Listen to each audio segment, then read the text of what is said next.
Buenas tardes. Muchísimas gracias por acercaros. En esta tarde es hora de puente. Estaba comentando con Josefa que bueno, no, me alegro de que no ha sido el único que me haya quedado sin viajar hoy o a la mañana, que es lo que al final voy a hacer. Así que, bueno, agradeciendo el esfuerzo de haber venido, además en esta tarde tan fría, pues la verdad que es un placer teneros y que hayáis podido cantar. Hoy es la última conferencia pública, el último acto público de Fluencia en este año natural, no privado, no de socios, porque el día 15 tenemos una sesión del curso de ecología que tenemos en marcha, pero este es solo para nosotros.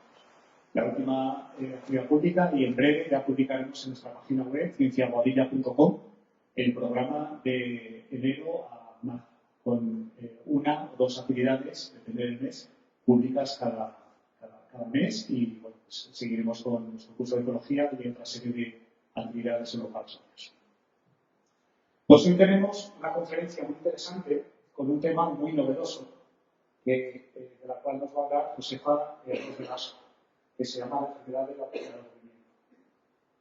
Es un tema muy novedoso y además tenemos el placer y el honor de contar aquí pues, con la investigadora que lidera este tema, que es la enfermedad del aburrimiento.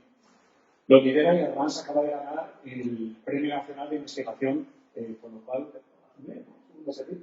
pues, la verdad que... Todavía no me lo han dado. Sí que me lo han anunciado.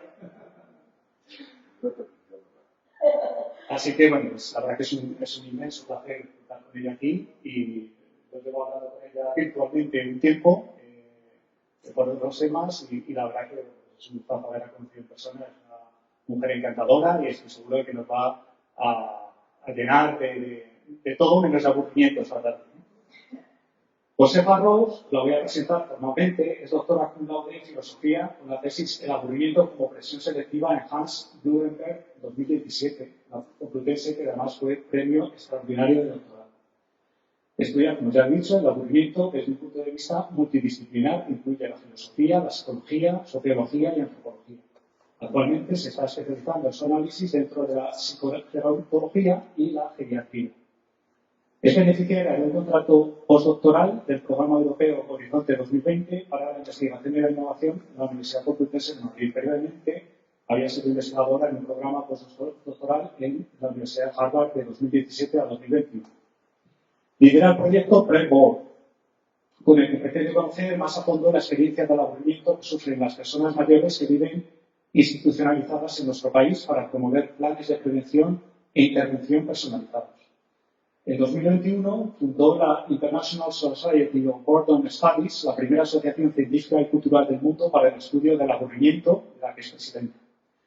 También es una de las impulsoras y educadora de la alternativa EDEN España, una organización sin ánimo de lucro que persigue mejorar la calidad de vida de las personas mayores aplicando los principios de la atención dirigida por la persona. Ha escrito y editado varios libros y artículos sobre el aburrimiento, entre ellos de reciente publicación, La enfermedad del aburrimiento, de muy reciente, y participa regularmente en encuentros científicos y divulgativos, así como en los medios de comunicación. Ha recibido varios premios, entre los cuales destaco el ya mencionado, el de este año, el Premio Nacional de Investigación, el Ministerio de Ciencia e Innovación, el Premio Domus Domus-Vi es una fundación, una cadena residencial. Medios de comunicación, también premio de ámbito nacional, el premio Alumni de la Complutense 2021 a la investigación y el premio Julián Marías investigadores menores de 40 años. Así que muchísimas gracias, Josefa, por acercarte a Boadilla y le damos un fuerte aplauso para la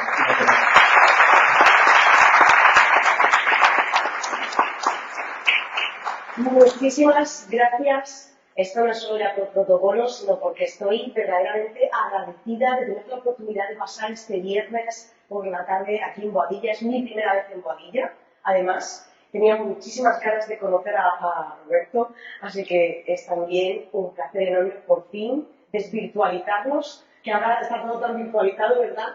Y bueno, conocer a algunos amigos que estamos viendo que tenemos vínculos en común, hacer amigos nuevos y sobre todo pasar este rato hablando del tema que más me gusta y más me apasiona en esta vida, que es el aburrimiento, aunque pueda parecer un poquito paradójico. Os pido de antemano disculpas por esta voz de patito que tengo hoy, pero llevo una semana con una de estas gripes, un virus invernal que me tiene frita.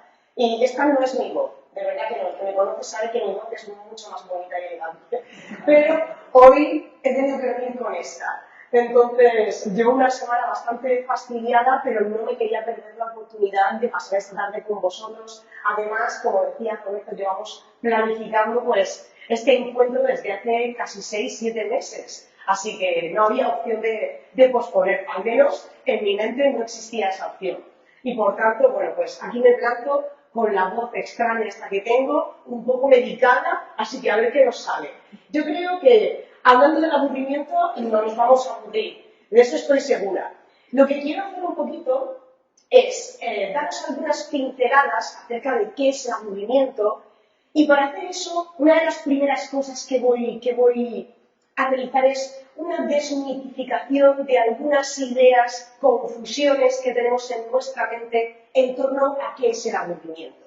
Así que voy a hablar de algunos de esos mitos. Pero también me gustaría mucho hablaros de mi historia personal con el aburrimiento. Esto no significa que os vaya a contar cuándo me aburro y cuándo no me aburro, eso es algo muy privado, que os puedo contar, pero después, a cámara cerrada. No, os voy a contar cómo descubrí yo esto del aburrimiento como un tema de investigación, qué he estado haciendo, cuáles han sido los pasos que he ido dando a lo largo de esta última década que estoy volcada en el estudio del aburrimiento, y a su vez también me voy a centrar un poco en daros a conocer la propia historia del aburrimiento.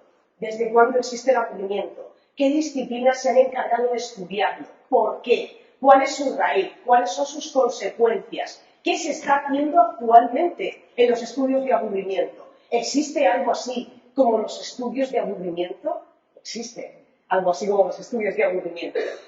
Y en última instancia, me gustaría contaros a dónde ha ido a parar toda esta trayectoria, toda esta década de investigación en la que me he visto inmersa durante los últimos años, y es esa investigación que estoy haciendo de carácter más práctico, volcada en analizar el aburrimiento en las residencias de mayores. Porque mi background, como bien ha explicado él, es filosófico. Yo provengo de la filosofía, pero soy una filósofa muy atípica. Soy una filósofa que disfruta más de estar en la calle, charlando con las personas, preocupándome por qué nos acontece, qué nos pasa, cuáles son nuestras preocupaciones cotidianas, más que estar en una biblioteca con los libros, ¿no? Consultando a los clásicos. Esto lo hago también, pero siempre con la intención de ese conocimiento que recabo devolvérselo a la sociedad, tratar de ponerlo en práctica. Entonces, bueno, veréis que mi trayectoria al final ha pasado de esa construcción de un marco teórico en torno a los estudios de aburrimiento a estar a día de hoy yendo residencia por residencia, hablando con personas de 90, 95, 100 años, y les pregunto: ¿os aburrís en la residencia? ¿Está todo a vuestro gusto? ¿Qué os gustaría hacer? ¿Alguna vez os han preguntado qué os gustaría hacer? Y con esto lo que quiero al final es poner todo mi conocimiento a disposición de la mejora social. Creo que esa es la labor de la filosofía, ahora y siempre. Creo que la filosofía nunca más puede escudarse en esa idea de nosotros no tenemos que ser útiles. La filosofía es un fin en sí mismo. Todo lo que no es útil en este mundo acaba desechándose, acaba desapareciendo. Y por supuesto, la filosofía puede ser muy útil, y creo que yo soy, o trato de ser, un ejemplo de esto, trato de demostrarlo. Pues bien, vamos a pasar. Me prometisteis que esto funcionaría.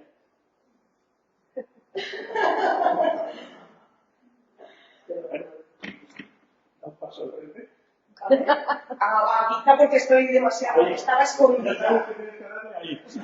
Aburrimiento. Y además, bajarte aquí. Pero esto ya. Pues eso me encantaría. Me encantaría porque no me gusta estar aquí subida en las alturas. Estoy aquí muchísimo más cómoda, les tengo mucho más a mano. De acuerdo. Aburrimiento. Aburrimiento, mi tema estrella. Me gustaría preguntaros, muy rápidamente, ¿quiénes de los que estáis ahora mismo aquí os aburrís frecuentemente? Y os quiero pedir que levantéis la mano, sin miedo y sin vergüenza. No tenemos por qué. ¿Quién se aburre frecuentemente? Bien, una valiente. 2, estupendo.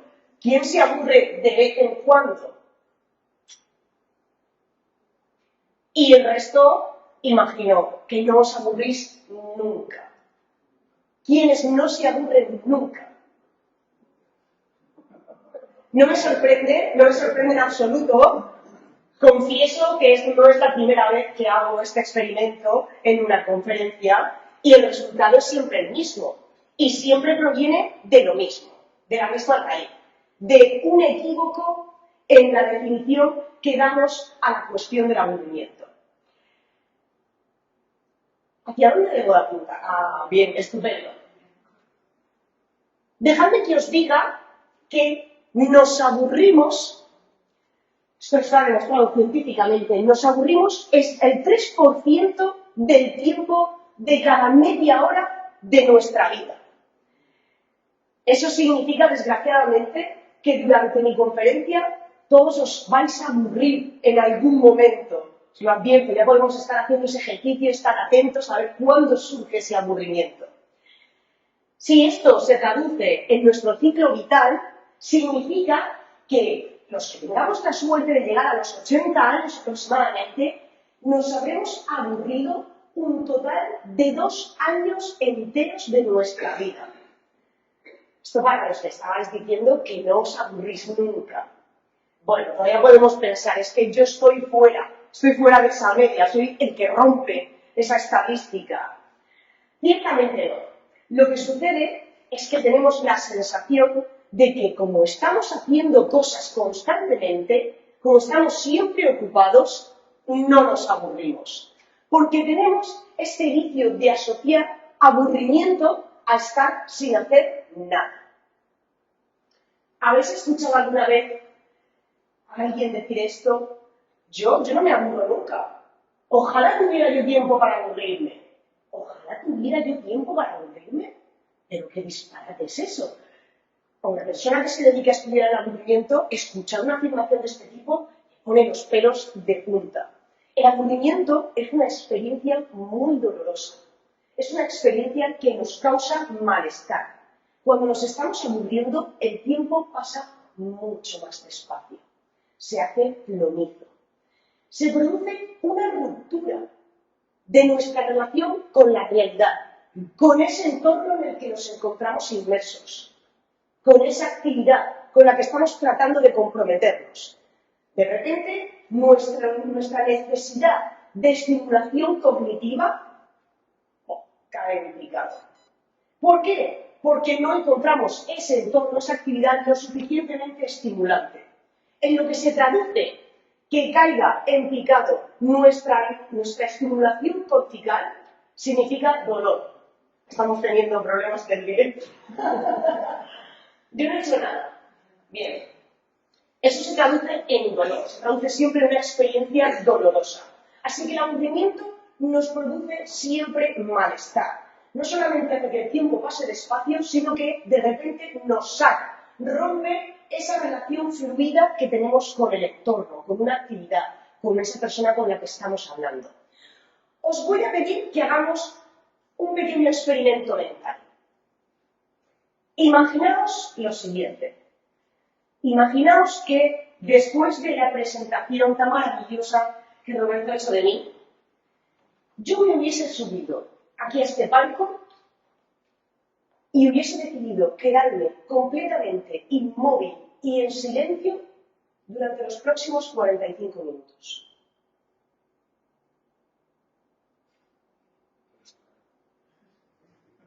¿Os gustaría? Lo que sucedería es que al principio os sentiríais extrañados y pensaríais, ¿qué está pasando aquí? ¿Esto de qué va? ¿Qué vamos a hacer? Pronto empezaríais a lanzar miradas asesinas a Roberto, pensando, ¿por qué? ¿Por qué nos has invitado a esto? ¿Por qué has invitado a esta persona? ¿Por qué estás organizando esto? Esa curiosidad poco a poco se iría convirtiendo en inquietud, en intranquilidad, incluso un poquito de estrés, de empezar a pensar, pues no tengo yo cosas que hacer un viernes por la tarde que estar aquí mirando a esta mujer, que estáis sin hacer nada.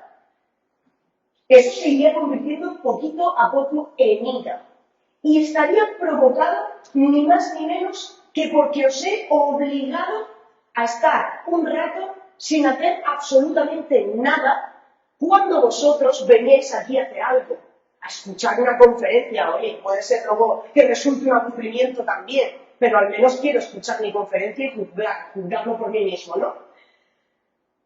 El aburrimiento es una experiencia que surge cuando tenemos que estar sin hacer nada, pero por obligación. Cuando uno se autoprescribe a sí mismo estar sin hacer nada, hoy me voy a quedar en el sofá de casa, mirando al techo, pero ni televisión, ni redes sociales, nada. Solo, conmigo mismo, sentado en el sofá, pensando. Y no voy a hacer nada, voy a descansar. Eso no es sinónimo de aburrimiento. No es sinónimo de aburrimiento mientras no te produzca dolor, mientras no te produzca malestar.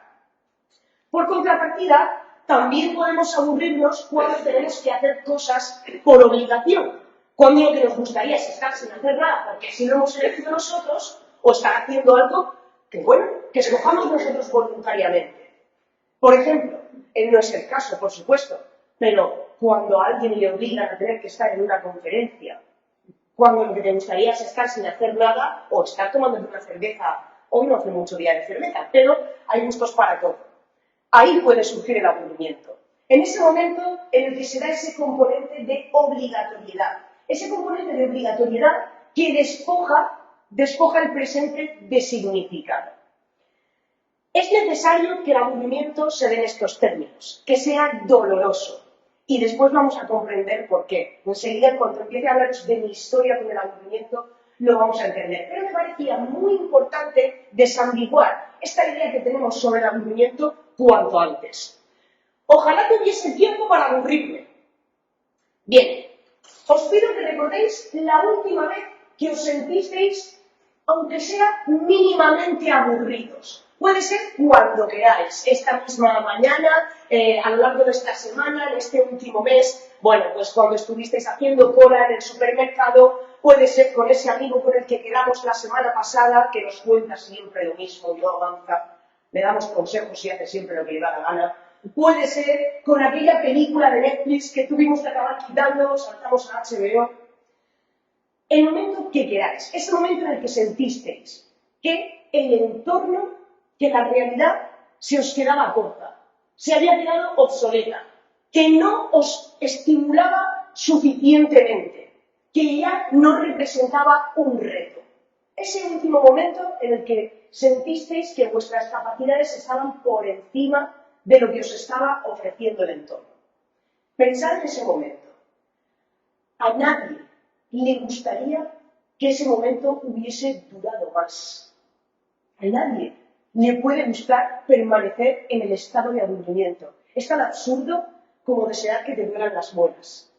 Cuando a uno le duelen las muelas, corremos ramos a buscar el paracetamol para que se nos quite el dolor, como me pasa a mí ahora con la garganta. Pero no me quedo en el estado de dolor disfrutando de él, porque ese dolor tiene una función sin más, y no es que yo la disfrute, hay personas masoquistas, por supuesto. Pero vamos a ver después también, desmentiré otro mito, y es el de que es necesario ese dolor para ser más creativo, para desarrollar ideas más profundas. Pero a ese pasamos después. Bien, este señor que tenemos aquí es Hans Blumenberg, es un filósofo alemán y es el culpable de que yo me haya dedicado la última década entera a estudiar el aburrimiento. Cuando yo empecé a hacer mi tesis doctoral, estaba estudiando a este filósofo. Había decidido hacer mi tesis sobre su figura, sobre su filosofía, por una nota, por una cita de uno de sus libros, un libro que se llama Tiempo de la vida y tiempo del mundo. Un libro en el que mencionaba una anécdota sobre el personaje histórico Adolf Hitler que a mí me dejó impactada. Y es que decía, no tiene nada que ver con el aburrimiento, pero me gusta contarla siempre, decía que hay personas que son incapaces de convivir con la idea o con la realidad de que el mundo estaba existiendo antes de que nosotros naciésemos, antes de que yo naciese, y que seguirá existiendo cuando yo me marche de él. el tiempo del mundo es mucho más amplio que el de la vida humana, el de una vida particular. Pues decía Blumenberg que Adolf Hitler estaba obsesionado con esa idea y decía, no pude controlar cuándo venía el mundo, pero puedo controlar que el fin de mi tiempo de vida sea el mismo que el fin del tiempo del mundo. Si me voy de este mundo, me llevo el mundo conmigo. Pues aquí empezó todo. Eso fue el detonante. Empecé a especializarme en su filosofía y justo cuando me tocaba dar el salto al doctorado, que además es un proceso bastante largo, doloroso, tienes que dar con un tema que te guste mucho porque aún así te va a acabar aburriendo. No, es mentira. Tienes momentos de crisis, pero no necesariamente. El caso está en que justo se publicaba entonces un librito iba a decir, y tiene 700 páginas, que se titulaba Beschreibung des Menschen, descripción del ser humano. Y en ese libro había 11 páginas, 11 paginitas dedicadas al aburrimiento, a la cuestión del aburrimiento. Bien, pues yo empecé el doctorado, me leí esas 11 páginas 200 veces y tuve la suerte de recibir una beca para irme a estudiar los textos de este filósofo. Ya me había leído toda su obra y no había encontrado nada más sobre el aburrimiento. Pero algo me decía que había más. Así que conseguí financiación para irme al archivo donde se encuentran una cantidad de material ingente sin publicar, de este tipo. Esto es una de sus tarjetas manuscritas que se titula Langeweile, aburrimiento en alemán, donde compiló, mi intuición no me fallaba, compiló una serie de textos cortos que nunca llegó a publicar en vida, ni se han publicado tampoco de forma póstuma, sobre el aburrimiento. Así que me dediqué un año entero a traducir textos manuscritos, horrible, del alemán, para tratar de componer cuál era la perspectiva de Blumenberg en torno al aburrimiento. ¿Y por qué? ¿Por qué era tan importante lo que había dicho Blumenberg sobre el aburrimiento? Porque era impactante. El aburrimiento, eso de lo que os estoy hablando, que es tan doloroso, que nos causa tanto malestar, para Blumenberg era una emoción adaptativa. Él decía que nosotros, los humanos, habíamos desarrollado o adquirido la capacidad de aburrirnos incluso antes de ser Homo sapiens. Él dice que a la altura de Homo ergaster aproximadamente, aquí que tenemos un paleontólogo está diciendo, ¿y qué sabrá Blumenberg? Si esto del aburrimiento es algo que no se puede reproducir en un laboratorio, no hay manera. Bueno, pero esto es lo bonito que tiene la antropología filosófica, que intentamos arrojar luz donde de otra forma, bueno, pues podríamos callarnos también, pero sería mucho menos divertido, ¿verdad? Pues bien, él decía eso, que a la altura de Homo ergaster aproximadamente, en un momento en el que había suficiente adaptación, nuestros ancestros pudieron empezar a aburrirse, pudieron relajarse lo suficiente, ya no tenían que dormir con un ojo abierto, y pudieron relajarse lo suficiente hasta el punto de llegar incluso a aburrirse. Y que fue ese aburrimiento el que les instó a formas de conducta más complejas. Su hipótesis es la de que el aburrimiento insta el desarrollo del lenguaje complejo. Bien, sin entrar en detalle en esto, para él el aburrimiento es imprescindible en nuestra carrera evolutiva. Es una de nuestras principales ventajas como especie. No sabía Blumenberg cuando escribía todas estas cosas en los años 80 que algunos animales también se aburren y que ya está demostrado que no somos la única especie que se aburre. También se aburren las ostras, no. No, sabemos que al menos los primates se aburren. Yo puedo dar fe de que mi gata se aburre y da mucho follón, maulla mucho, cada vez que se aburre viene a buscarme. Vuestros perros se aburren y vienen también a buscarte para que juegues con ellos. Hay varias especies, sabemos que en los pulpos también. En esto no entro, pero él pensaba que había sido nuestra ventaja evolutiva. ¿Por qué? Porque el aburrimiento cumple una función. ¿Cuál es la función que cumple en nosotros el aburrimiento? Cada vez que nos sentimos aburridos, nos sentimos mal. Y tiene que ser así, porque es la única forma que tiene el aburrimiento de hacernos saber que nuestra relación con el entorno está dañada y que es necesario que incluyamos en nuestro presente algo novedoso, algo distinto, para poder dejar atrás esa fuente de aburrición. como cualquier otra emoción negativa, tiene que producir dolor para que podamos reaccionar frente a ella. En el hecho de que tengamos esa necesidad de huir del dolor y buscar el placer, en el hecho de que tengamos que hacer lo que sea para dejar atrás lo que nos está aburriendo y que tengamos que buscarnos la vida para buscar un nuevo horizonte, algo distinto que deje atrás ese aburrimiento, Blumenberg entiende que nos mantenemos constantemente en movimiento. Estamos siempre dentro de esta rueda. Deseamos algo, lo conseguimos y nos aburrimos de ello. Y ese aburrimiento nos obliga a tener que buscar un nuevo deseo para dejar atrás el dolor. Una vez que elaboramos ese deseo, lo conseguimos y nos volvemos a aburrir de él. Y así siempre. ¿Y qué tiene esto de positivo? El filósofo Arthur Schopenhauer diría que esto es el calvario del ser humano, que esto es lo que hace que nuestra vida precisamente no tenga sentido. Para Blumenberg esto es una bendición. Es una bendición porque gracias a que estamos metidos en este círculo constante, del cual el aburrimiento es protagonista, nos mantenemos siempre en movimiento. Siempre estamos en movimiento. A nivel evolutivo, el aburrimiento previene el estancamiento de la especie. Hace que cada vez que estamos acostumbrados a algo, que ya conocemos bien un entorno, nos aburramos de él y tengamos que explorar lo que hay fuera. Y eso, de alguna forma, mantiene nuestros mecanismos adaptativos bien engrasados. De forma que cuando venga un cambio sobrevenido, por ejemplo, un cataclisma de cualquier tipo, estemos entrenados a haber estado cambiando, a estar en movimiento siempre. No nos quedemos en esa sobreadaptación, en ese exceso de comodidad.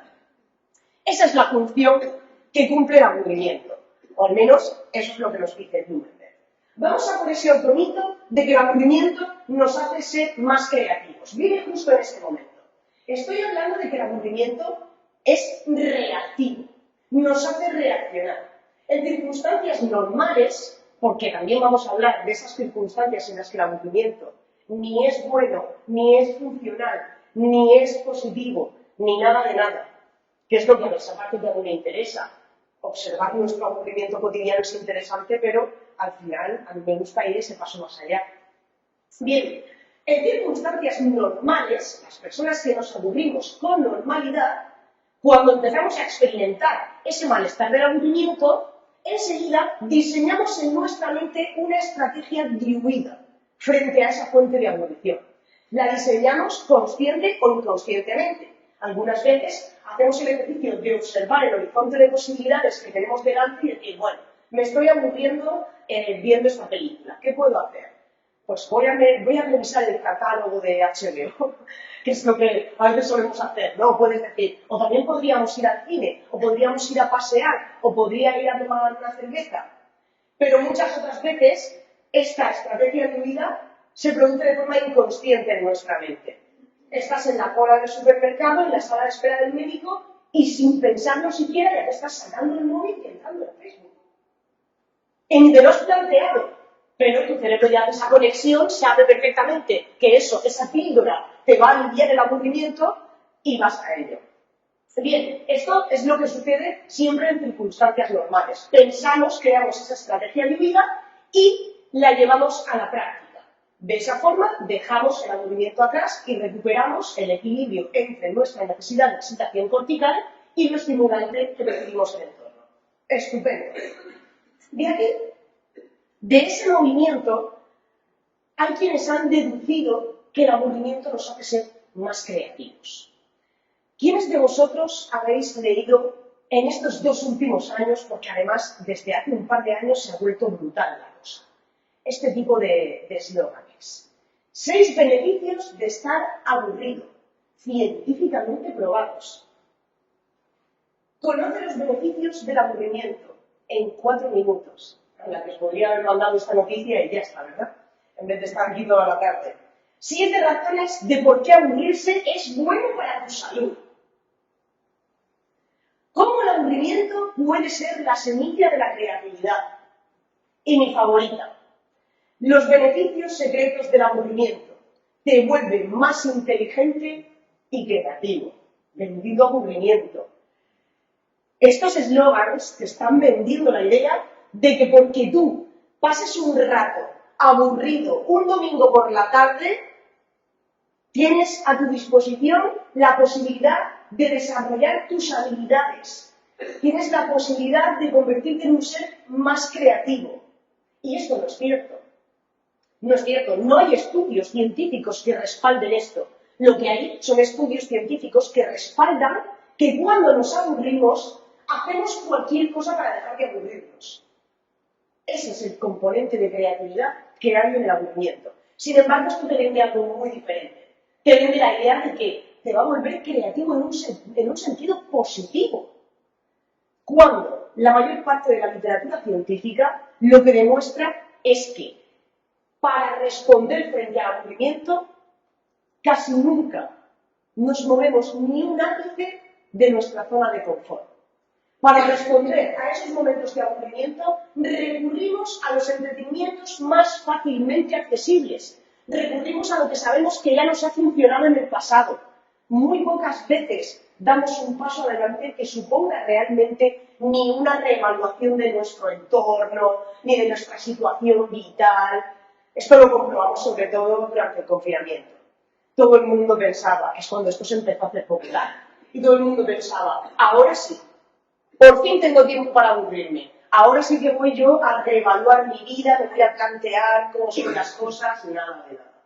Al final no pasó nada. Terminó el confinamiento y volvimos todos a nuestra vida normal. Lo más creativo que se nos ocurrió es hacer bizcochos cuando no habíamos cocinado nunca. Pero estar aburrido, incluso aunque estés 2 semanas enteras muerto de aburrimiento, no te va a hacer escribir un bestseller. Por supuesto, dejar que vuestros hijos se aburran no les va a convertir en niños superdotados. Lo que nos dicen los medios es que la mayor parte de las respuestas frente al aburrimiento suelen adoptar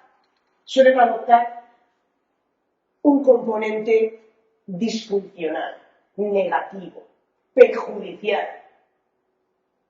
desviado. La literatura científica se ha volcado en el estudio del aburrimiento precisamente porque en la mayoría de los casos, cuando nos estamos aburriendo, tendemos a esas conductas desadaptativas. Comemos más de la cuenta, pasamos más tiempo delante de las pantallas del que deberíamos, bebemos más de la cuenta. Yo soy el primer ejemplo, ¿eh? Cuando algún sábado por la tarde estoy aburrida, o al adolescente, con mis 35 años, sigo cogiendo y digo, ¿abrimos una botella de vino? Porque ya sé que esto me va a sacar del aburrimiento, ¿no? Dormimos a deshoras. Pero es que cuando este aburrimiento se va prolongando en el tiempo, porque algunas veces nos cuesta mucho salir de ese estado de aburrimiento, en lo que se empieza a traducir es en ansiedad. Se nos llena el cerebro de pensamientos nauseabundos.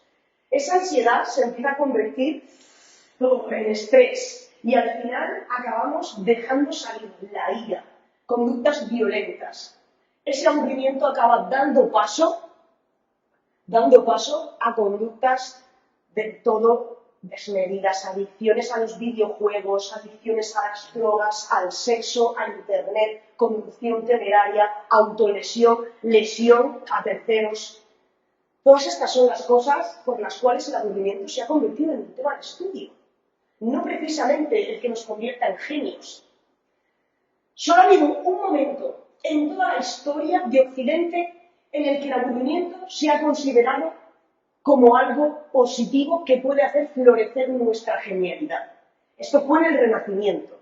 Pero no era como sucede ahora, que se trata de democratizar esto, de hacernos pensar que cualquiera por el hecho de soportar ese aburrimiento se va a convertir en un genio. No.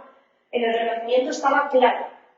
El que ya era un genio o tenía predisposición a la creatividad y a la genialidad, en estados de aburrimiento continuados, podía hacer un uso fructífero de ese malestar. Ahora bien, el que tenía tendencia a ser una persona destructiva, probablemente el aburrimiento le iba a convertir en una persona aún más destructiva. Bien, Esto suele ser el resultado del aburrimiento, especialmente cuando no podemos escapar de él. Yo lo que hice, cuando ya tenía todo este marco blumenbergiano de la funcionalidad del aburrimiento, de las respuestas frente al aburrimiento, fue una revisión literaria sistemática. Esto sucedió cuando estaba haciendo la tesis doctoral y es parte de mi tesis doctoral, con la cual quise investigar qué se había dicho sobre el aburrimiento durante todo el último siglo, durante el siglo XX y lo que llevábamos de siglo XXI. Esta revisión la realicé hasta el año 2016, si no me equivoco. Sí, 2016. ¿Y cuál fue mi sorpresa? Precisamente que el 90% de los estudios que se centraban en el aburrimiento en este siglo y el pasado lo hacían para buscar la forma de aminorar esas consecuencias negativas que proceden de ese padecimiento del aburrimiento. O sea, nada de aburrimiento positivo, nada de ojalá tuviese tiempo para aburrirme, nada de lo que decía Blumenberg, desde luego. Aunque ahora algunos filósofos están empezando a hablar de esa funcionalidad del aburrimiento y parece que están descubriendo la rueda, pero es porque no pudieron leer a Blumenberg, pero ya lo había dicho Blumenberg antes que ellos. Pues bien, a mí me llamó mucho la atención realmente que nuestra preocupación por el aburrimiento estuviese en esos términos, en el término de que el aburrimiento puede llegar a ser muy perjudicial para nosotros, que puede llegar a ser peligroso. Así que, una vez que terminé el doctorado, me lancé a gestar esta criatura. Fueron varios años de investigación postdoctoral, los años que estuve en la Universidad de Harvard, los años que luego regresé a la Complutense, y lo que quise hacer fue una historia del aburrimiento como psicopatología, que era algo que estaba sin hacer, nadie lo había hecho todavía. Quería estudiar cómo se había entendido el aburrimiento como una enfermedad, como algo negativo, pero no negativo en sentido espiritual, como sucede en la Edad Media, que se llega a considerar uno de los 8 pecados capitales, cuando los pecados capitales eran 8, falta de sigue, pues uno más. No me interesaba tanto esa concepción del aburrimiento negativa de la Grecia antigua como un estado vergonzoso que nos aleja, ¿no?, de nuestras obligaciones para con la polis. No me interesaba eso. No me interesaba tanto ese aburrimiento que se vive en el siglo XIX, empezamos ya la modernidad, y que es un aburrimiento que proviene de las estructuras sociales, de esos cánones sociales que caen sobre hombres, mujeres, sobre esa burguesía y que acaba dando lugar a la enfermedad del siglo, ¿no?, al mal del siglo, en la Francia de este momento. A mí lo que me interesaba eran aquellos espacios en los que me daba igual qué narrativa, filosófica, teológica, médica, literaria, me era indiferente. Aquellos espacios en los que se había hablado del aburrimiento como una enfermedad. En sentido metafórico estaba bien, pero sobre todo en sentido literal. Esto me interesaba a mí. Esos momentos en los que algunos fisiólogos habían hablado del aburrimiento como una enfermedad que procede de un mal funcionamiento del hígado. Esto me interesaba a mí. Esos fisiólogos que te decían, no, el aburrimiento, cuando se da en términos disfuncionales, esto es, cuando no somos capaces de dejar atrás aquello que nos está aburriendo y nos quedamos atrapados en el aburrimiento, oye, eso proviene de un trastorno de la conciencia. Eso es un trastorno de la personalidad. Igual que tenemos una personalidad narcisista, tenemos una personalidad, también podemos tener la personalidad del aburrido. Me interesaban esas narrativas en las que se ponía la mirada sobre las condiciones particulares del individuo. Esas condiciones que hacen que unas personas sean más propensas a sufrir aburrimiento que otras. Esas condiciones que hacen que, por ejemplo, estando todos en un mismo entorno, a lo mejor tú te estás aburriendo y tú no, y tú sí, y tú un poco. No me digáis que sí, que os estáis aburriendo, por favor. Que os veo a sentir como que sí, por favor, que termine esto ya. ¿Dónde está la cerveza que he prometido? Eso es lo que me interesaba a mí. ¿Por qué? Porque contrastaba realmente muchísimo con lo que yo había aprendido de Blumenberg, con ese aburrimiento sin el cual hubiésemos evolucionado como especie. O sea, de repente me encontraba con dos formas muy distintas del aburrimiento. Me encontraba con, no me atrevo a hablar ni puntero, sí, con ese aburrimiento situacional del que habla Blumenberg, ese aburrimiento que sentimos cuando estamos leyendo un libro y decimos, mejor lo cierro. Le haces caso al aburrimiento y lo dejas. Ese aburrimiento de cuando estás hablando con tu madre y tu madre te cuenta todo el rato lo mismo y tu hijo. Bueno, ese aburrimiento por falta de estímulo o porque el estímulo no consigue, ¿no?, engancharte lo suficiente. Lo que se llama aburrimiento situacional. Contrastaba radicalmente con lo que estaba haciendo la ciencia del estudio del aburrimiento, que era centrarse en esos casos en los que algunas personas tienen una altísima propensión a aburrirse y en las que el aburrimiento se convierte en un problema, en un verdadero problema.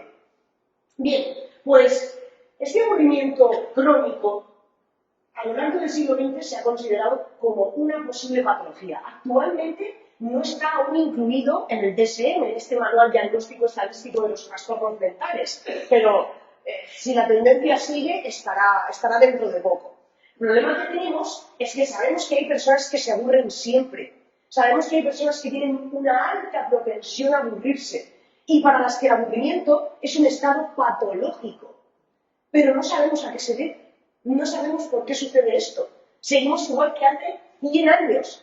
Será, bueno, ya sabemos que no es un trastorno del hígado, pero será un trastorno de la conciencia, tendrán algo que decir los psicoanalistas, será un trastorno de la personalidad.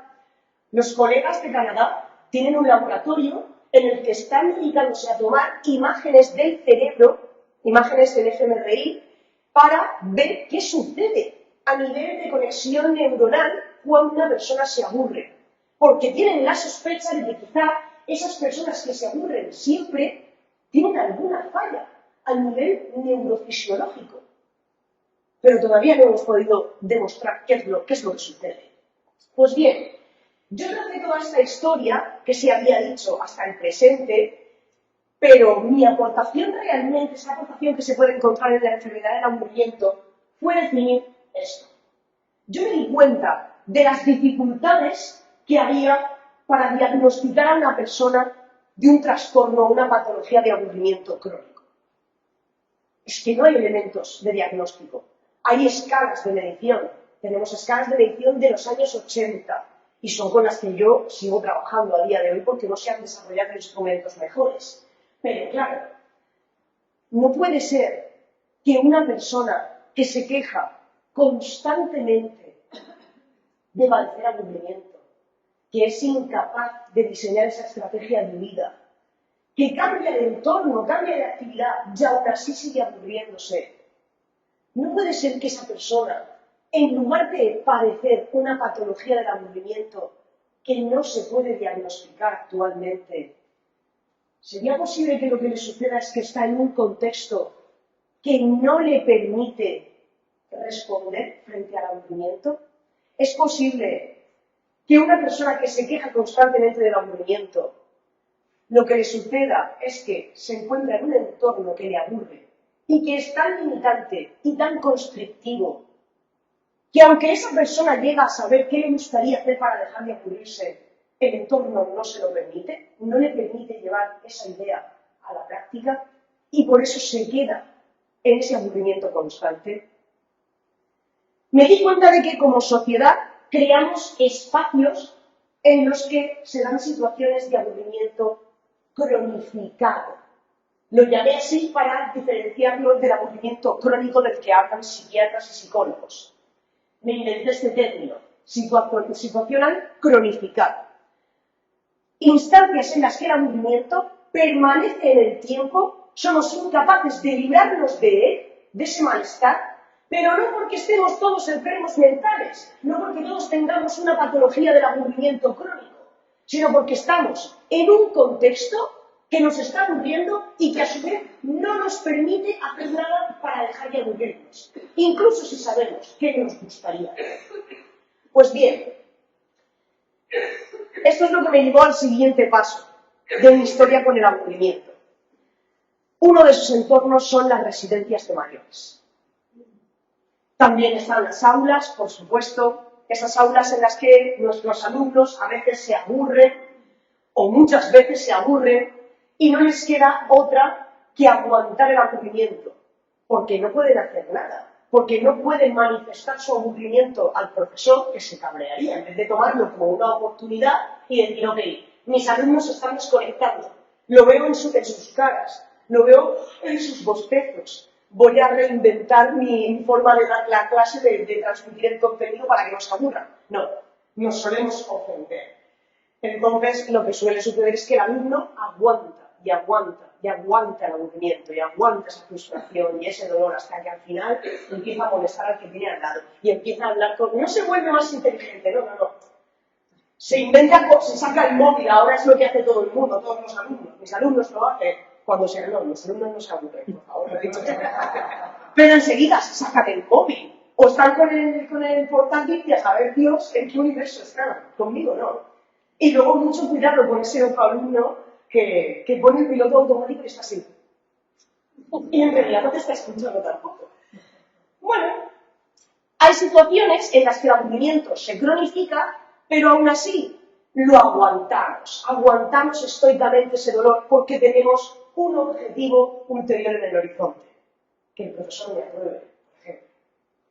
Sin embargo, yo me he dado cuenta, las prisiones son entornos en los que quienes viven se aburren constantemente. No porque no haya diversión, es que aburrimiento no es lo contrario a diversión, aburrimiento es lo contrario a significado. Hay actividades, pero no son actividades que hayan elegido las personas que están en ese entorno y que probablemente no tengan significado para ellas. Entonces se aburren y saben qué les gustaría hacer para dejar de aburrirse. Irse a tomarse algo con los amigos, volverte a tu casa, dar un paseo en la naturaleza. Tú lo sabes, pero no lo puedes hacer y te quedas atrapado en el aburrimiento. Me interesan menos los criminales. Lo que me interesa a mí de verdad es esto. Es un colectivo de personas vulnerables que viven institucionalizadas debido a esas vulnerabilidades, a esa dependencia, porque en España al menos, en otras partes de Europa, en Estados Unidos no sucede así, pero en España una persona que pasa a vivir en una residencia es porque ya tiene un nivel de dependencia muy elevado. Pues bien, las personas mayores en las residencias se aburren. ¿Cómo es posible? Si tienen actividades todo el día, si están todo el día haciendo cosas, ya nos hemos dado cuenta de que eso no es sinónimo, no nos va a limpiar del aburrimiento. Por mucho que no esté todo el día haciendo cosas, también te puedes aburrir. Aburrirse no es estar sin hacer nada. Pues tienen muchas actividades, claro que sí, pero no son actividades de placer, no son actividades que les permitan dar continuidad a su biografía. Son actividades que están pensadas de forma terapéutica, están pensadas para mantener la destreza manual, para mantener las habilidades cognitivas, pero ¿qué hay de las actividades que una persona hace antes de vivir en una residencia? Como puede ser algo tan absurdo como salir a la puerta de tu casa con una silla y pasarte la tarde ahí, algo que ya no vas a poder hacer en la residencia. Como puede ser algo tan absurdo como, oye, a mí es que lo que me da vida todas las tardes es tomarme mi café con su gotita de berry. Y es lo que hacía en mi casa. Y así pasaba la tarde, pero ahora en la residencia ya no lo puedo hacer, porque estoy en un lugar en el que se da prioridad al cuidado del cuerpo por encima del cuidado del alma. Incluso que hagamos esto para alargar la vida y sea una vida que, como le has quitado los pequeños placeres del día a día, no merece la pena ser vivida. Pues bien, a mí me interesaba muchísimo esto, así que me lancé a pedir un proyecto de investigación que como dijo Roberto, se llama PREBOR, Wellbeing and Prevention of Boredom in Spanish Nursing Homes, que viene a traducirse en algo así como bienestar y prevención del aburrimiento en las residencias de mayores. Este proyecto, que está financiado por Horizonte 2020 y se ejecuta con un contrato Marie Curie en la Universidad Complutense de Madrid, consiste básicamente en esas tres fases. Estos son sus objetivos. Por una parte, trato de visibilizar que el aburrimiento puede ser un problema en determinados contextos. Que hay literatura suficiente para establecer una hipótesis que nos dice que aburrirse constantemente en la residencia es responsable en las personas mayores de una serie de trastornos que empiezan por alteraciones en el estado de ánimo. Los mayores se sienten inquietos, se sienten frustrados, se sienten irritables, se ponen nerviosos. Esos estados suelen ir a más, se reflejan en conductas violentas, le meto la mano en el plato al que tengo al lado, le golpeo al otro. Muchas veces pensamos que le hace falta una pastilla y son los que está aburrido, son los que está solo, son los que no siente que tenga sentido lo que está haciendo. Es tan sencillo, pero tendemos, ¿no?, a ese modelo biomédico para calmar enseguida, atajar el problema y medicalizarnos. Bien, pues hay literatura suficiente que nos dice que esa conducta violenta acaba desarrollando una personalidad introspectiva. Las personas mayores se desentienden de la vida de la residencia, se desentienden de lo que está sucediendo, por supuesto, en el mundo exterior. No les importa nada. Esto a veces suele ser el comienzo de una depresión. Y mucho más. Estar aburrido constantemente puede ser también el primer paso para desarrollar desadherencia a la medicación. Es decir, me vienen a dar mi pastilla que si me hace falta para la tensión, que te digo, no la quiero y no me la tomo. Trastornos alimenticios, esos trastornos del sueño. Incluso hay un par de estudios que llegan a dejar constancia de intentos de suicidio en residencias por aburrimiento. Esto es muy doloroso, porque todos vamos a acabar pasando por la residencia, muy probablemente, o al menos una gran mayoría de nosotros. Y a mí me preocupa que eso siga siendo un problema. Me preocupa que la residencia siga siendo un lugar donde vamos a morir, donde vamos a disgusto, y que lo que realizamos, la forma que tenemos de ocupar nuestro tiempo en la residencia, sea como una sucesión de actividades extraescolares. Ahora toca el taller de música, ahora toca el taller de pintura, ahora vamos a hacer flores de papel, y como decían mis abuelos, que yo no he pintado en mi vida, que no me interesa hacer collares de macarrones, que tengo 89 años, que a mí lo que me gustaba era mirar por la ventana y estar con mi periquito. ¿Por qué no puedo tener mi periquito en mi habitación? Que a mí lo que me gustaba era hacer la comida. Me he dedicado toda mi vida a hacer la comida, a limpiar la casa, a cuidar niños. No me funcionan las piernas, pero las manos las tengo bien. Decía mi abuela, ¿por qué no puedo ayudar a pelar patatas, a lavar las zanahorias? ¿Por qué no puedo? A esto hay que darle una vuelta. El problema que hay en esto es que las actividades no son personalizadas, nunca se les pregunta a las personas mayores qué quieren hacer. Simplemente se da por supuesto qué es mejor para ellas hacer. Y no hablamos, no son niños. Las personas de 80 años no son niños, al contrario, tienen una vida muy larga y saben muy bien qué les gusta hacer y qué no. Y hacer collares de macarrones a casi nadie le gusta. Es cierto. Bien, pues lo que yo estoy haciendo es estudiar esto. Tengo la hipótesis de que el aburrimiento es un problema en nuestras residencias que resta calidad de vida a nuestros últimos años. Pero de lo que se trata es de contrastar esa hipótesis. Por eso estoy yendo por las residencias de la Comunidad de Madrid preguntando a los mayores cómo es su experiencia del aburrimiento en la residencia. Y no os voy a revelar los resultados de momento. Pero es cierto que hay personas que se quejan de estar aburridas constantemente y no tienen propensión al aburrimiento. No son personas que se hayan aburrido siempre durante toda su vida. Son personas que se aburren siempre porque están atrapadas en un contexto lleno, en un contexto que no les permite poner en práctica su estrategia de vida frente a ese aburrimiento. Y en última instancia lo que pretendo es prevenir este aburrimiento. Me gustaría desarrollar un protocolo de prevención primaria que va a estar basado seguro en el desarrollo de algún canal de comunicación para que los mayores puedan manifestar sus necesidades y sus demandas a la dirección de las residencias, que es algo que ahora no existe. Ahora se ingresa en la residencia, te preguntan cómo fue tu vida, qué te gustaba hacer, lo ponemos todo en un papel, lo meto en el escritorio y a vivir lo que te quede. Esto no funciona. Las personas mayores tienen que tener una participación no más activa, sino completa en la gestión de su día a día en una institución en la que viven. no tiene que ser como una casa es un hotel, es su casa. Y quienes le rodean tienen que adoptar los roles de facilitadores. ¿Qué es lo que quieres hacer esta tarde? Pues yo voy a facilitar que eso sea posible. ¿Qué os apetece hacer este fin de semana? ¿Collares con macarrones o una barbacoa? Una barbacoa. Pues yo me voy a encargar de traer la barbacoa, de sacaros, de que haya personal que os saque fuera, de que os llevemos al aseo cuando sea necesario.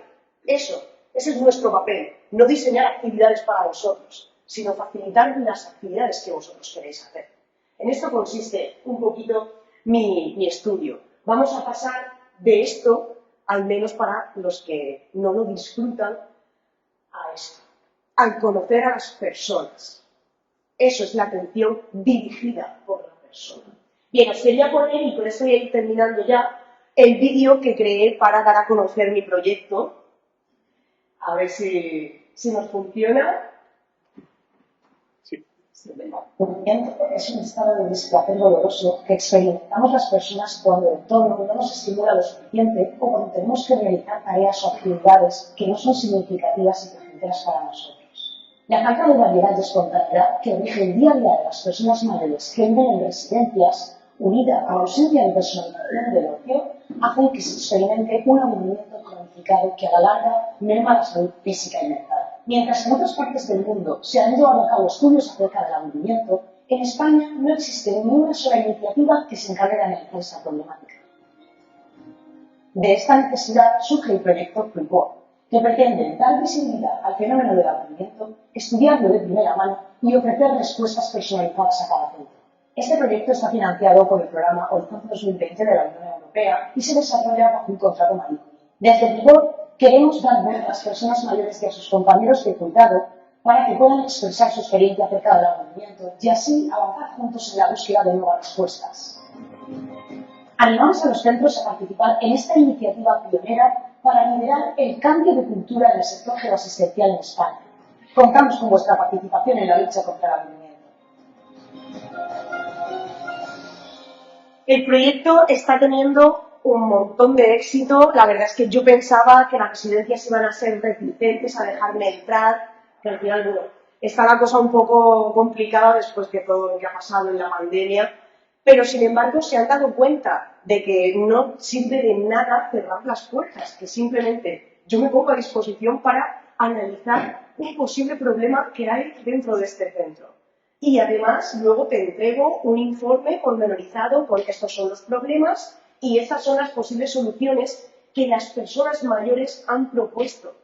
Y te ayudo a conseguir implementar algunas de esas mejoras. Y todo esto en un proceso anónimo. No hay nada que perder.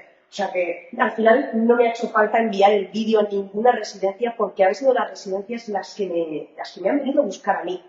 O sea, a día de hoy tengo lista de espera para ir a hacer el estudio a residencias porque realmente hay una voluntad de cambio. Porque mayores felices son trabajadores felices y es una convivencia feliz, todo más fácil y ¿por qué no? Si se puede hacer más fácil, mejor. Bien, este otro vídeo de un minutito. Victoria trabajó es sobre el proyecto y salió en televisión española en las noticias. Una de las cosas que más le gusta hacer en la residencia en la que vive es pintar. Esta mañana me dedicaba a pintar. Porque le gusta, estupendo. A usted todo lo que sea un poco artístico le gusta. Todo lo que sea artístico, todo le gusta. Cuando Victorio pinta, no se aburre. Y eso, aunque no lo parezca, es muy importante, porque el aburrimiento día tras día en los residentes puede ser un sentimiento peligroso. En su extremo, despoja la vida de sentido. Trastornos del sueño, trastornos alimenticios, desadherencia a la toma de medicamentos. Josefa lleva años investigando la fórmula para acabar con el aburrimiento en las personas mayores que están en una residencia, donde ellas no pueden controlar con qué ocupar su tiempo porque las actividades las programan otros. Hola, ¿qué tal? La solución es mucho más sencilla de lo que solemos pensar. Se trata sencillamente de preguntarles a ellos cómo quieren invertir su tiempo de manera significativa, en qué tipo de actividades quieren ocuparse, de manera que ellos no sientan que están perdiendo el tiempo. Por ejemplo, figura una escuela dentro de la residencia donde no quisiera yo a leer, por ejemplo, un actor. La información que recoge José Para las personas ciegas. Modificar, cambiar y adaptar a lo que ellos realmente quieren, porque al final estamos en su casa. Porque aunque todos nos aburrimos, la mayoría podemos huir de ese hastío. Sin embargo, a los residentes hay que darles las herramientas para que disfruten y den sentido a sus actividades. Bueno, esto es un poquito todo, que ya estoy bastante pasada del tiempo. Simplemente os vuelvo a preguntar algo que os pregunté al principio. ¿Os aburrís? ¿Os aburrís de vez en cuando? ¿Alguna vez? Sí. ¿Os gustaría aburriros más a menudo? ¿Os gustaría aburriros durante la última época de vuestra vida, durante la última etapa? ¿A que ya no queréis más tiempo para el aburrimiento? No, por supuesto que no. Bueno, pues esto era un poquito lo que quería compartir con vosotros, romper con estos mitos, enseñaros qué sé yo sobre el aburrimiento y también enseñaros, ¿no?, a proyectarlo de forma distinta. En mi libro, al final, un poquito de lo que se ha tratado es de hacer ese marco teórico a partir del cual podemos analizar nuestro propio aburrimiento. Y es un libro, yo creo, que una vez que uno lo lee, el aburrimiento no le vuelve a pasar desapercibido nunca. La siguiente vez que te aburres, te paras a pensar, y a decir, ¿este aburrimiento de dónde viene? ¿Qué me lo está generando? ¿Por qué sucede siempre el mismo día de la semana? ¿Y por qué siempre respondo haciendo lo mismo? ¿Qué puedo hacer con esto? ¿Es un problema mío? ¿Es un problema del entorno? ¿Qué tengo a mi disposición para responder de manera funcional frente a este malestar? Si es que tengo algo a mi disposición. De eso se trata un poco. Al final, mi intención es que todos conozcamos cómo nos afecta el aburrimiento, de dónde viene y que podamos responder a él de manera funcional, evitando siempre esa respuesta desadaptativa. Y, por supuesto, para los que no son capaces de reaccionar frente a su aburrimiento, como sucede con los mayores en las residencias, pues ahí estoy yo. Su aburrimiento me hizo reaccionar a mí. Y esto es todo. Muchísimas gracias. Espero que os haya gustado.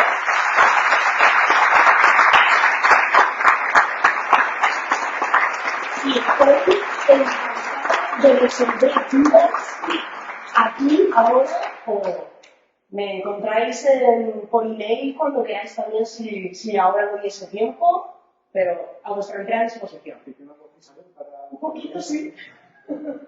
No vamos a hacerla subir demasiado, pero si aquí hay algunas preguntillas, pues... Buenos días. Yo soy la Martínez del Pozo. Sí, bien. Yo podría estar hablando contigo no una hora, sino unas semanas por este tema, porque tengo, no sé si la suerte, sí, yo creo que la suerte de tener padres, suegros, tíos. Tengo estado en residencias, algunos van a salir de ti y este es un tema. Antes de hablar, ya. Sin embargo, con mi tío que vive en una residencia en Benalmádena, que es soltero, acabo hablando con un momento de colgado, no. Pero hablo con él todos los días y todos los días le pregunto, ¿qué tal hoy? Mira, todo. Pero claro, yo no veo una solución tan sencilla. Primero, el tema físico, que es una limitación, como dices, no es como amigas que tengo yo que se han ido a una residencia, que se en las películas, pues una americana, Sí. que tienen piscina y juegan y de vez en cuando van fisioterapeuta, no, es otra cosa. Sí. Y segundo, tenemos muchísima tendencia a infantilizar a los Somos paternalistas. Muchísima. Mi padre ya fallecido, me iba con mi padre al médico, y el médico me hablaba a mí. Mi padre ya sabía que mí. Y él tenía, está sordo, pero me entiende mejor. Entonces, como yo no veo una solución fácil, porque además cuesta mucho dinero. Como te estás pidiendo una atención individual. Y eso que no va. Lo tenemos que pagar todos. Pero luego cuando suben los impuestos, nadie quiere. Eso es. No, desde luego la solución no es fácil. O sea, hemos dado el primer paso, al menos al poner esto sobre la mesa. Porque hasta que yo empecé a hablar de esta cuestión del aburrimiento, sí que hablábamos mucho. La soledad no deseada, de eso se escucha un montón. Pero realmente es la otra cara de la moneda. Cuanto más tiempo pasas solo, más te aburres. Y cuanto más te aburres, más tiempo pasas solo. Entonces, al menos hemos dado un primer paso. Pero esto por mucho que yo cree un protocolo de prevención y que trate de hacer estos informes para los centros luego pueden coger el informe y guardarlo. Y han quedado estupendamente porque ya aparecen en la página web del proyecto, quienes quieren, es anónimo para quienes quieren y otros que dicen, no, yo quiero aparecer, yo quiero que se vea que me esfuerzo por mejorar. ¿Qué van a hacer después con ese informe? No tengo ni idea. Por eso, una de las cosas que estoy intentando hacer también es meter un poquito a poco, la pierna y relacionarme con agentes políticos, ya no solo sociales, no solamente con fundaciones, con asociaciones, sino con quienes parten el bacalao. Porque al final esto no va a ser posible, esa atención dirigida por la propia persona, teniendo un grupo de apoyo y además un grupo que no rote, que lo importante es que las personas que se encargan de apoyarte, ya no tanto de cuidarte, porque no nos gusta mucho esa palabra en la alternativa, está sonando un poco a secta, pero bueno, no nos gusta mucho, pero esas personas que se encargan de apoyarte no pueden hacerlo si no te conocen bien. Si cada semana tienen que cambiar de planta, Cuando más se aburren es el fin de semana. sí, porque es cuando no hay nadie. Claro. Que es cuando no hay nadie. Los trabajadores tienen derecho al fin de semana. Completamente cierto. Yo odio a los fines de semana. Sí, y todas las personas con las que yo hablo, el fin de semana, a menos que sea el momento en el que es cuando viene la familia, te sacan, bueno, pues es un momento no de respiración. Pero el que no tiene familia o el que no recibe visitas, el fin de semana es lo peor. Entonces, claro, esto no se va a poder realizar de ninguna forma si realmente no cambiamos las ratios para empezar. Es decir, que tengamos menos personas para más cuidadores, para más gerocultores, para más auxiliares. Y que esos auxiliares sean siempre los mismos. Que no cambies cada semana o cada mes de personas a las que apoyas. Que es algo que también les da muchísima rabia, como es lógico. ¿Dónde tengo yo mi esperanza?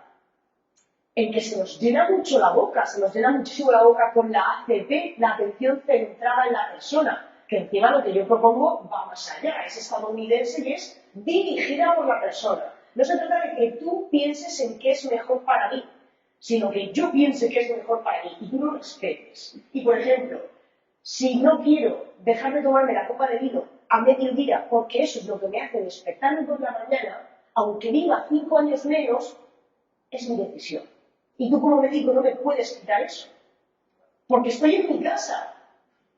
¿Ok? Si se nos llena la boca como país y en el sector geroasistencial retumban estas siglas, ACP, atención central en la persona, por todas partes, tendremos que mostrar que realmente llevamos esto a la práctica. Y si no, haremos el ridículo delante del resto de Europa, en países que sí se está llevando eso a cabo, y se ha demostrado que ni incrementa tanto los costes, ni incrementa tanto los tiempos. Es una forma de organización distinta, simplemente distinta. Son pequeños detalles. Muchas veces en las residencias me dicen, a ver qué te piden, porque aquí no está la economía muy bullante. ¿Pero tú te crees que un chato de vino al mediodía, que se lo paga él, que se paga él, de su pensión, la botella de vino, que a ti no te cuesta nada? No, lo que pasa es que no te apetece tener que hacer el esfuerzo porque como funciona, mientras la gente esté viva, que es lo que a ti te interesa, que la gente esté viva y que las cifras luego cuadren, ¿no? Pues oye, ¿cuántos ingresos, cuántas muertes anuales? Eso es lo que a ti te interesa. No si están mejor o están peor. Pero oye, si realmente queremos ser el país del cual presumimos y queremos estar a la altura de Europa y de Estados Unidos, tendremos que hacerlo. Tenemos que hacer algo. Yo veo esperanza. No sé si porque soy muy joven todavía, porque cuando me llegue el momento quiero que ese cambio se haya producido, porque realmente, jolín, veo que esos agentes sociales y políticos están interesados. Claro que me encuentro con esa reticencia muchas veces ¿de verdad que necesitas estudiar el aburrimiento en las residencias? ¿No hay un problema más grave en las residencias ahora mismo? Que se ha muerto muchísima gente. Digo, sí, y mucha de las COVID. Muchas se han muerto por el COVID y muchas otras se han muerto de aburrimiento. Bueno, pues ahí estamos, dándolo a conocer, tratando de convencer también y de a esos agentes políticos que son los que tienen que modificar las leyes para que esto sea posible, para que esa atención dirigida por la persona sea real, pueda ser un hecho, oye, pues se concientien, porque realmente esto puede ser un problema y que no te va a sufrir tú en tus carnes ese problema cuando te toque. Pero sí, es muy optimista. Vamos a ver qué pasa. Esto es un trabajo a largo plazo, desde luego. Muchas gracias por tan magnífica conferencia. Enhorabuena por los logros obtenidos y mucha suerte en tus objetivos. Mi pregunta es si dentro de una actividad realmente te gusta, ocasionalmente te dedicas a ella, puede haber momentos de aburrimiento. Sí, sí. Sí, ciertamente yo me dedico a trabajar todo el día, prácticamente todo el día. Y no estoy todo el día ni completamente comprometida con la actividad, ni todas las partes de ese trabajo me resultan igualmente motivantes. Por ejemplo, cuando tengo que hacer un listado bibliográfico de referencias y estar cambiando de sistema Vancouver a sistema APA. Esto es desesperante. Es un trabajo mecánico que no te demanda ningún tipo de esfuerzo intelectual y es muy fácil aburrirte. No hay ningún problema en eso. De hecho, aguantamos ese aburrimiento, como decía, estoicamente, porque hay un fin superior.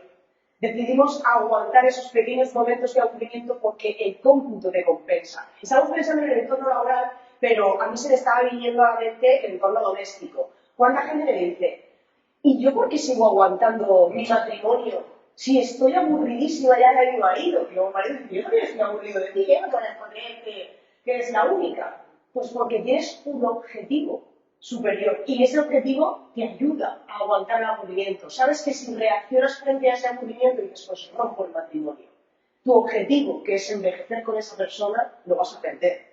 Es como cuando estás en la sala de espera del médico y llevas, el lunes pasado, cuando fui yo, 3 horas. Yo me estaba aburriendo, más que ya había pasado el estado de qué aburrimiento, había pasado el estado ya de voy a matar a alguien. O sea, no sabía ya qué hacer, me estaba subiendo por las paredes. No, al contrario, estaba desesperando a todo el mundo, a mi marido, a mis padres, sacaba el WhatsApp cada 2 segundos. ¡Qué desesperación! Esto ha sido un ultraje, ¡qué indigno! O sea, nada bueno salía de ahí. Y claro, yo tenía 1000 estrategias para huir de ese aburrimiento, pero no lo hacía, porque en cuanto hiciese cualquiera de las cosas que estaba pensando, primordialmente irme a mi casa y ponerme el pijama, pierdo ese objetivo que hay en el horizonte. Entonces, claro que puedes aburrirte incluso con una actividad que a ti te guste. Una actividad que te gusta, la repites en el tiempo. Sueles pasar tiempo haciendo esa actividad en concreto, cada vez te representa menos reto, ya la conoces, sabes a qué exponerte. Si, por ejemplo, es el teatro, te gusta el teatro, pues oye, cuando uno va a una función de teatro, no es tu primera vez, ya sabes en qué consiste esa experiencia, sabes qué esperar exactamente. Así que no siempre el nivel de excitación va a estar igual de alto. Pero si tienes un objetivo en el horizonte que te compensa aguantar el dolor, lo aguantamos bien, ¿eh? Porque hay algún ejemplo práctico por aquí, ¿verdad? Me encantaría conocer qué actividad es esa. Muchas gracias por la magnífica conferencia que nos has dado. Yo quería hacerte 2 preguntas en una. Pues por partes ya, porque sí, por son las 2:00. Por un lado decía, comentaba Álvaro hace un momento, que tenía amigas en Estados Unidos, que el planteamiento es completamente diferente. Yo tengo la sensación, solo he estado 3 o 4 veces en una residencia de mayores y he salido bastante hundido mentalmente, porque me da la impresión, además han sido 2 residencias diferentes, 2 veces en cada una, y el panorama que he visto es que las personas que estaban allí eran personas que necesitaban muchísima ayuda. O sea, no era un problema ya de... Pienso que en nuestro país, mientras la gente puede, vive en su casa y vive. Entonces, mi pregunta era, lo primero, que me confirmaras las posibles soluciones que ya se pueden implementar como mínimo. Y otra cosa que me interesa mucho es, ¿cómo lo hacen en otros países? ¿Has visitado residencias en Francia o en Italia, en el entorno de Portugal? ¿Qué hacen en estos otros sitios? He visitado en Estados Unidos. No es nuestra misma sociedad. Nuestra misma. No es extrapolable. Una de las principales diferencias es precisamente esa. Nosotros no nos marchamos a la residencia hasta que no nos queda más remedio. Seguimos teniendo esa cultura de que los hijos nos van a cuidar. Es una cultura un tanto egoísta desde mi punto de vista, ¿no? El decir, no, es que como le pasaba a mi madre, no, tú eres la más pequeña, pues te tienes que quedar soltera porque tú te vas a encargar de cuidarnos. Y yo me alegro mucho de que mi madre fuese una rebelde y no hiciese caso a mis abuelos. Pero tenemos esa cultura, ¿no? De nos van a cuidar los hijos hasta el último momento. Cada vez menos, porque yo me encontré a muchas personas que están en la residencia porque dicen, no quiero entorpecer en la vida de mis hijos, que tengan que estar pendientes de mí, no quiero que coartarlos. Una de las soluciones a esto, el no llegar a la residencia en un estado de dependencia altísimo, es, primero, claro, si la residencia mejora, si cambiamos esa idea que tenemos de que la residencia es el lugar al que vamos a morir, y nos mudamos a la residencia antes de que ese momento de deterioro sea ya irreversible, todavía estamos en condiciones de hacer de ese espacio algo nuestro. Es decir, podemos ser más participativos, podemos ser más propositivos, ¿de acuerdo? Es decir, puedo participar, por ejemplo, en la toma de decisiones. De forma muy distinta de si entras en la residencia con 95 años y estás ya, bueno, pues con un Alzheimer desarrolladísimo, estás hecho una basura ya. Entonces, lo que pasa, por ejemplo, en Estados Unidos es eso. Los matrimonios o parejas de amigos se van a la residencia cuando tienen 75, 80 y todavía pueden mantener mucha independencia, mucho nivel de autonomía. ¿Esto qué significa? Que el proceso de adaptación a la vida de la residencia es más sencillo. Es más sencillo porque todavía puedes coger por la mañana e ir al banco, puedes salir al supermercado, puedes hacer cosas. Estás activo en la residencia y en casi todas las residencias en las que he estado, cuando una persona mayor pide algo, intenta dárselo. Eso me dicen a mí porque ya estoy yo ahí, es complicado saber distinguir la realidad de la ficción cuando uno es el inquisidor que está ahí haciendo la inspección, ¿no? Pero, en teoría, jolín, cuando piden algo, en la última en la que he estado, una señora quería organizar un taller de teatro y ha conseguido organizar el taller de teatro. ¿Pero por qué? Porque todavía conserva su autonomía y puede hacer de ese lugar su casa. Si esa señora estuviese en cama, es muy complicado ya. Es muy complicado. Entonces, por ejemplo, en otros países, yo lo que sé es que esa mudanza a la residencia no se hace cuando estamos ya en las últimas, sino cuando todavía conservamos esa autonomía. ¿Para qué? Para poder hacer de ese entorno algo nuestro, para poder ser participativo en la vida de la residencia, colaborar con las decisiones. Yo no he visto residencias en Europa. No las he visto con mis propios ojos. Conozco los modelos que tienen una en otra en Alemania, por ejemplo, que están mucho más avanzados que nosotros, pero no las he visto con mis propios ojos. He visto residencias en Estados Unidos. Y una de las claves es acabar con la rotación. Acabar con la rotación y disminuir la ratio. Lo que no puede ser es que una persona tenga que levantar, asear y llevar desde la cama, bueno, desde el cuarto hasta el comedor, a 20 personas en una hora.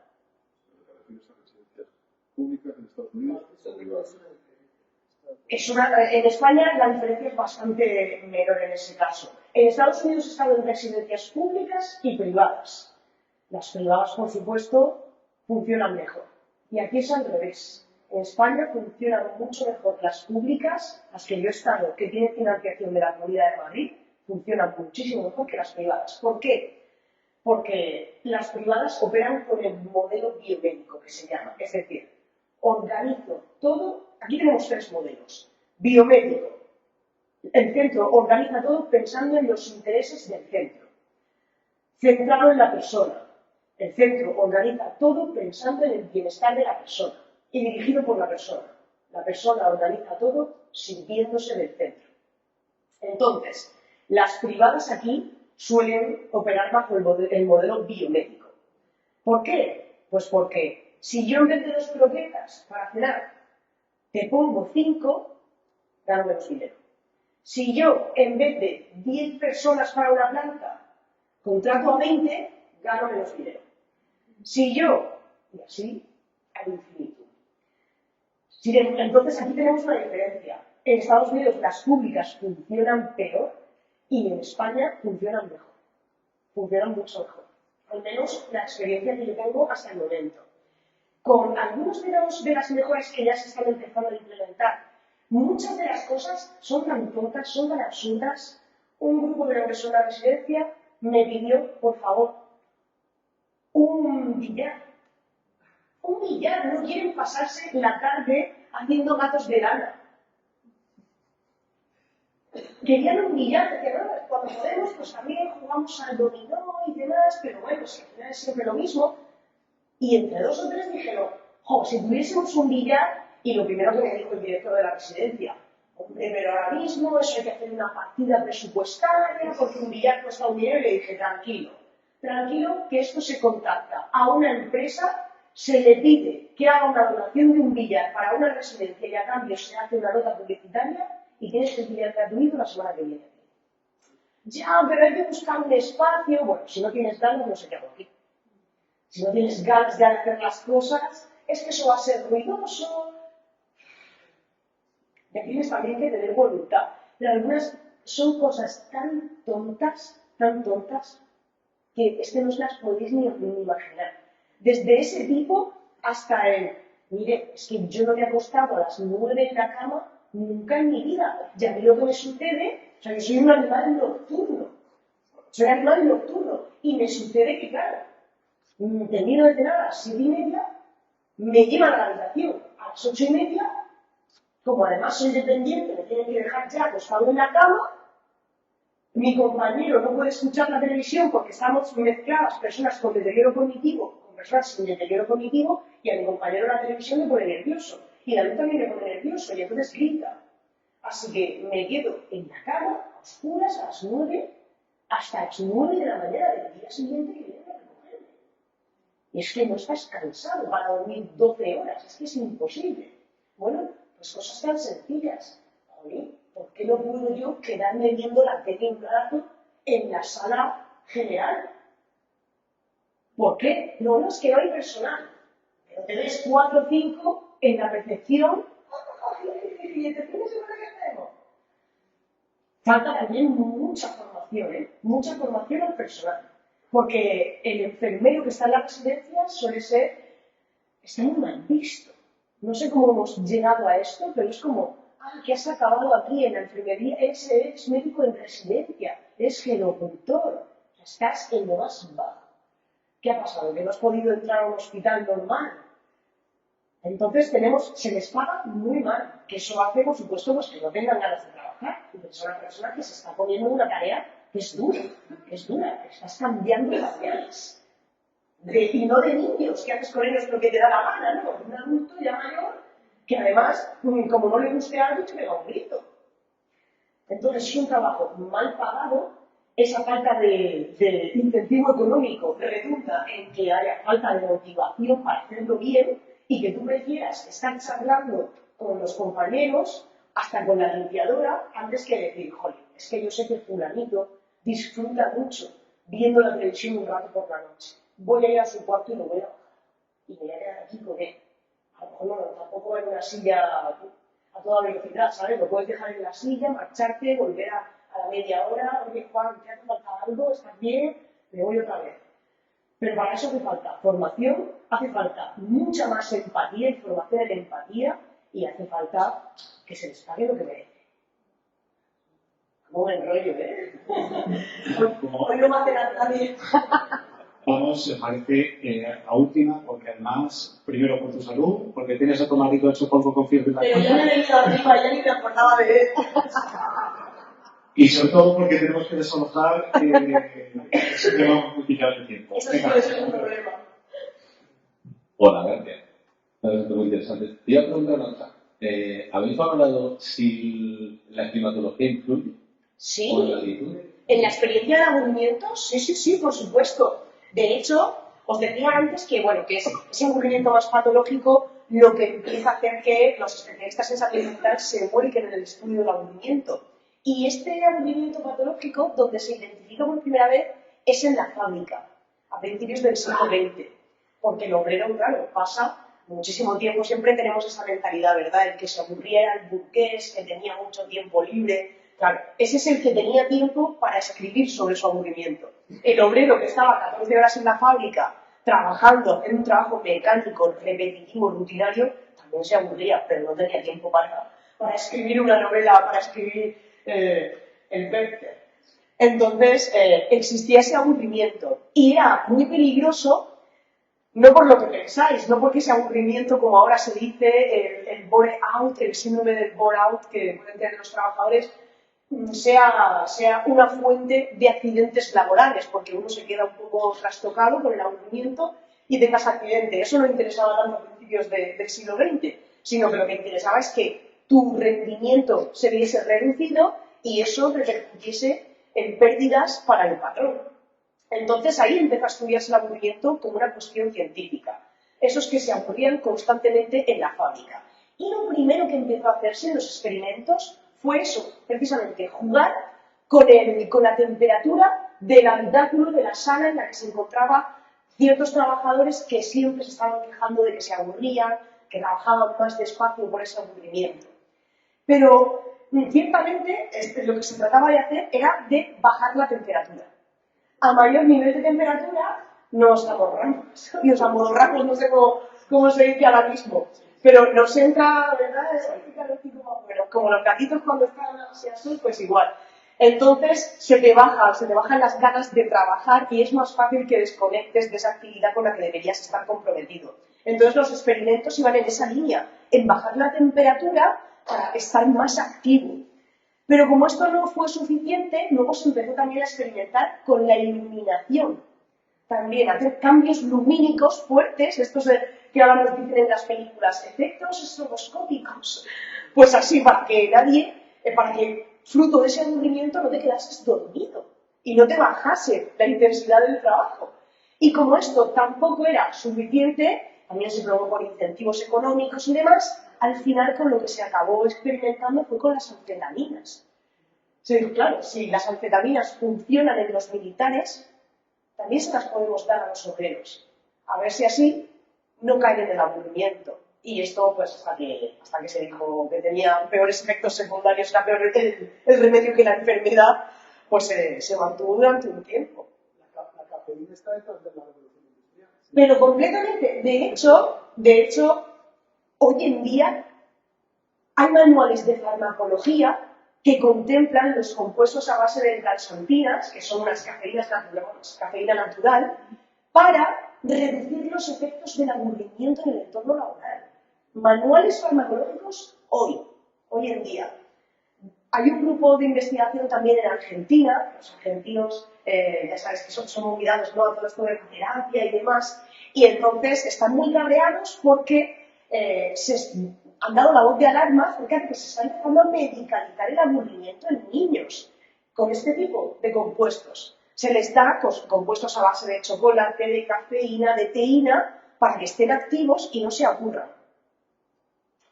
Con esto hay que darle una vuelta, ¿eh? Ya que preguntaba con la latitud, ¿hay diferencia entre un africano y un sueco? En su experiencia del aburrimiento, a causa del clima, se supone que sí. Se supone que, por ejemplo, en los países donde el clima es más cálido, la propensión a aburrirte es un poquito más alta. Pero yo creo que eso está relacionado con que también hay un ritmo de vida mucho más pausado, donde eso no va a ser necesariamente sinónimo de aburrimiento, pero hay más oportunidades para el aburrimiento. Y luego sí que se han hecho muchos estudios de lo que nos interesa de verdad, porque a África no le interesa a nadie. Nos interesa saber quién se aburre más, un americano o un alemán. ¿Quién se aburre más, un americano negro o un americano blanco? Sobre todo eso sí que se ha hecho, un hombre o una mujer. Eso nos gusta mucho más. Y en teoría se aburren más los hombres, se aburren más los alemanes, el estudio que hicieron americanos. Yo no creo mucho en estas cosas. La verdad es que son estudios que se hacen con una muestra de 200 personas en una universidad. No me parecen representativos, sí, no les veo mucho recorrido, la verdad. Gracias, Josefa. Yo creo que en nombre de todos te agradecemos que hayas venido a Guadilla, en nombre del club, esa pasión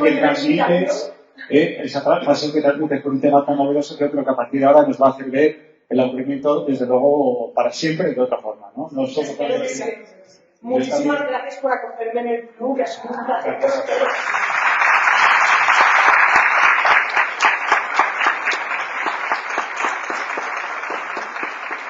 Y nada más, permaneced atentos a la web cienciaguadilla.com, porque de aquí a los próximos pocos días ya publicaremos el programa de actividades de enero a mayo.